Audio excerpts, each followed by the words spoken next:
We'll be back to Sports Nightly. I'm Jessica Cooney, and it's time for another check-in with the president of the University of Nebraska, Dr. Jeffrey Gold. Our every other week visits, check-ins with the president. Thank you so much for once again joining us here on Sports Nightly. Look forward to it. Thanks for the opportunity. We talk a lot about athletics with you. You're a huge sports fan. You're everywhere supporting all the sports teams across the state, but you've talked about winning beyond athletics. Can you share why this idea is so important to the university? Well, it's critical because we are in the process of a very serious strategic planning effort, and it's built around the comments that we started at the time of the investiture, the odyssey to the extraordinary, to the extraordinary. And it really talks about the combination of having a vision and a plan and a strategy, and then figuring out who's going to do what in order to do that. But over time, I've come to learn not only how much the university is appreciated across rural and urban Nebraska. Every time I go out, my next door neighbor's cousin is a medical student, or my father-in-law was treated for cancer, or my daughter is plays in the band, or some other amazing accolade of the university. But at the same time, there's a very clear message that we need to define, and perhaps even say redefine, the future of what public higher education means for a large land-grant university system such as ours. And that's what we're doing. And that, of course, involves what happens on the hardwood and the gridiron, and by the way, on the wrestling mats as well, as we've learned recently, but also what happens in the classroom and in the research laboratories. So almost every time that you're on, we get a viewer question, a listener question, wanting to know the status about Nebraska and potentially rejoining the AAU. Do you have an update on that? Can you maybe give listeners an update on where Nebraska stands in that regard? Yeah, so the Association of American Universities, better known as the AAU, is a group of 71 universities and university systems in the United States and Canada that really are focused on academic excellence, or what we've just talked about as the extraordinary. And it really relates to things as easily measured as research productivity, meaning research grants and contracts, faculty awards, things like research books and publications, what we call impact factor, but also focuses on academic success of our students, retention rates, graduation rates, and items such as that. In answer to your question, it is by invitation only, so it's not like we fill out an application and click send and something happens in the next 3 months or 6 months or something like that.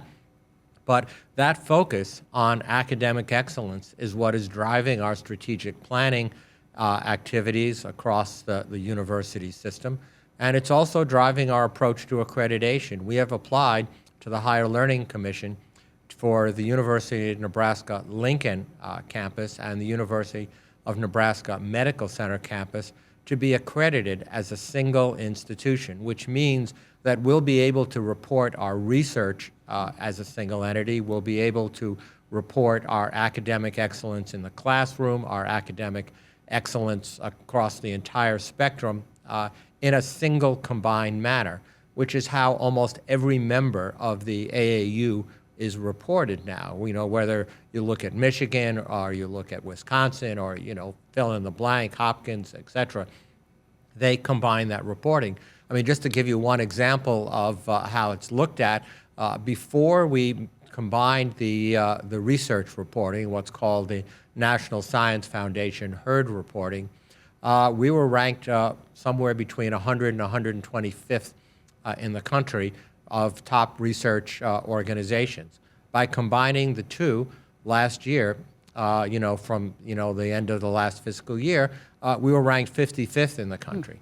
Now, some of that is organic growth of our research, and we're up between 10 and 12% per year, which kudos to our research scientists, more grants, more contracts, et cetera. But a lot of that is just from combining the power of the reporting of those two of our campuses. So highly productive, very high impact, and hopefully, the leadership of what's called the membership committee of the AAU will take note of that sometime and recognize us. But again, I've met with them, and The answer is, Jeff, it's a 10-year process.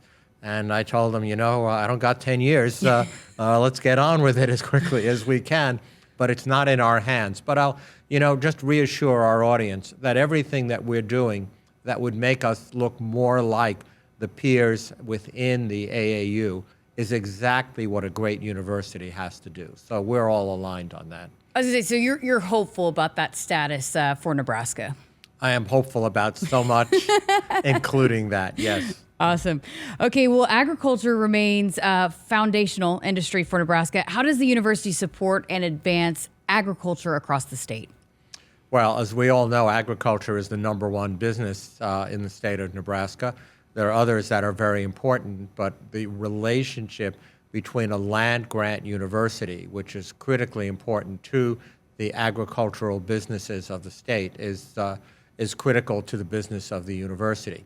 So whether it occurs in the classroom in Kasner or in NCTA, whether it occurs out on the fields, or whether it occurs in the stockyards or in the cow-calf businesses, whether we're doing research that changes the productivity and, by the way, the safety of these businesses in the ag industry, whether we have hands-on training, all the work we do with our 83 extension offices in 4-H and in so many other areas is critically important. But I've also learned from crisscrossing the state and meeting with the various ag boards, whether it's Ag Builders, the Ag 40, whether it's NASEP, or any of these other large organized agricultural groups, that we need to do more. And they have expectations. And what worked previously is quite acceptable, but it's not what they're going to need to continue to transition for the future, what we call bioeconomy or ag economy of the state, which means enhanced productivity, enhanced safety, and building a better and stronger reputation for the ag industry here in Nebraska. Well, with the semester wrapping up, workforce development is top of mind, I know. How is the university preparing graduates to meet Nebraska's workforce needs? Well, every year we graduate about 11,000 young women and young men with new undergraduate degrees, master's degrees, doctoral degrees, professional degrees, et cetera, that form the future workforce of our state. And every year there's a shift to more and more technology-based graduates, both in the ag sector, as we were just talking about, but also in healthcare. The advances of some of our new programming in artificial intelligence is a very good example of the business community saying to us, listen, we need workforce that understands generative artificial intelligence that can help us build the future industry of our state. And so the capabilities of these young women and young men continues to improve. And I'll tell you, as I have met with countless of these students, everything from our pre-college students that we're trying to enroll in the Presidential Scholars Program, up through our potential graduates. I actually met with recently a group called Husker Healers, which are a group of pre-health profession student athletes here at UNL. The compassion, the caring, the drive of these young individuals is absolutely amazing. And I've never been more confident that the workforce that we're producing is exactly what the state of Nebraska needs. Oh, that's great to hear. The legislature is currently addressing budget priorities. What's your message to policymakers during this important time? We have continually refined and strengthened the messaging. It is all built upon what the Board of Regents did last August when the budgetary requests were submitted to the Coordinating Commission and from the Coordinating Commission to the State Fiscal Office. The challenges that we are facing now as a combination of what's going on the federal level as opposed to what's going on the state level, the inflationary costs that we have are significant. And so the message really is very simple, and that is investment in the university and the return on that investment is one of the most predictable, high quality, consistent returns on investment that the state can do. And the tougher the budget gets, the more the challenges are, whether it's due to the price of corn or soybeans, or whether it's due to changes in the tax structure, or anything that's going on the federal level, the cost of health care. All of those things are really important. But as we all know from our own personal, family budgets, that we need to invest in things that we know are going to have a solid return on that investment. The University of Nebraska system is not going anywhere.